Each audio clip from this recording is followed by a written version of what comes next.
Iran युद्ध का असर सीधे हमारी रसोई गैस पर पड़ रहा है।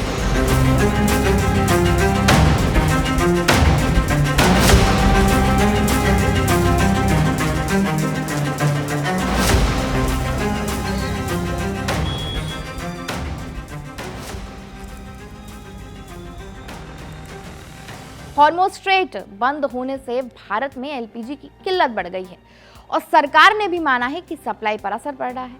अब सवाल यहाँ ये उठता है कि क्या आने वाले समय में हमें गैस सिलेंडर और महंगे मिलेंगे या फिर कोई नया विकल्प हमारी रसोई में आने वाला है।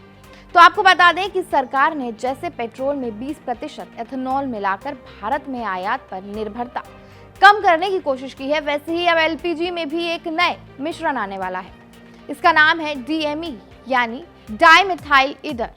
ये सिर्फ एक तकनीकी बदलाव नहीं बल्कि भारत की ऊर्जा यानी भारत की एनर्जी और सुरक्षा आपकी जेब से जुड़ा बड़ा फैसला है। क्या है DME? DME एक स्वच्छ जलने वाला ईंधन है जिसे कोयले, कृषि अवशेषों या कचरे से बनाया जा सकता है। इसके गुण एलपीजी में मौजूद प्रोपेन और ब्यूटेन से काफी मिलते जुलते हैं। विशेषज्ञों का मानना है कि एलपीजी में 20% तक DME बिना किसी बड़े बदलाव के मिलाया जा सकता है। ना तो सिलेंडर बदलने की जरूरत होगी और ना ही चूल्हा, यानी आपकी रसोई वैसे ही चलेगी, बस गैस थोड़ी सस्ती और ज्यादा पर्यावरण हितैषी होगी। भारत अपनी जरूरत का लगभग 60 से 35% एलपीजी आयात करता है।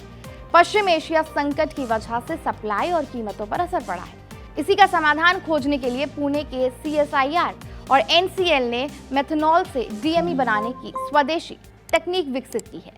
भारतीय मानक ब्यूरो ने एलपीजी के साथ 20% DME मिश्रण को पहले ही मंजूरी दे दी है, यानी सरकार और वैज्ञानिक सक्रिय हैं और आने वाले समय में ये बदलाव हमारी रसोई तक पहुंच सकता है। दुनिया के कई देश इसमें आगे निकल चुके हैं। चीन दुनिया का सबसे बड़ा DME उत्पादक और उपभोक्ता है। इंडोनेशिया ने आयात निर्भरता कम करने के लिए कोयले से DME बनाने की योजना शुरू की है। यूरोप और अमेरिका में बायो DME और बायो एलपीजी का काम हो रहा है, जो कचरे और रिन्यूएबल एनर्जी से बनाया जाता है। यानी भारत भी अब इस दौड़ में शामिल हो रहा है। क्या होगा फायदा? आइए आपको फायदा बताते हैं। अगर एलपीजी में 20% DME मिलाया जाता है तो भारत सालाना 6,000 से 9,500 करोड़ रुपए की विदेशी मुद्रा बचा सकता है। उपभोक्ताओं के प्रति सिलेंडर 50 से 100 रुपए तक की बचत हो सकती है। साथ ही कार्बन उत्सर्जन में 20% तक कमी आएगी। हालांकि DME की ऊर्जा क्षमता एलपीजी से थोड़ी कम है, जिससे खाना पकाने में 2 से 4% ज्यादा समय लग सकता है। लेकिन नीली लॉ वैसी ही रहेगी और चूल्हे में कोई बड़ा बदलाव नहीं होगा।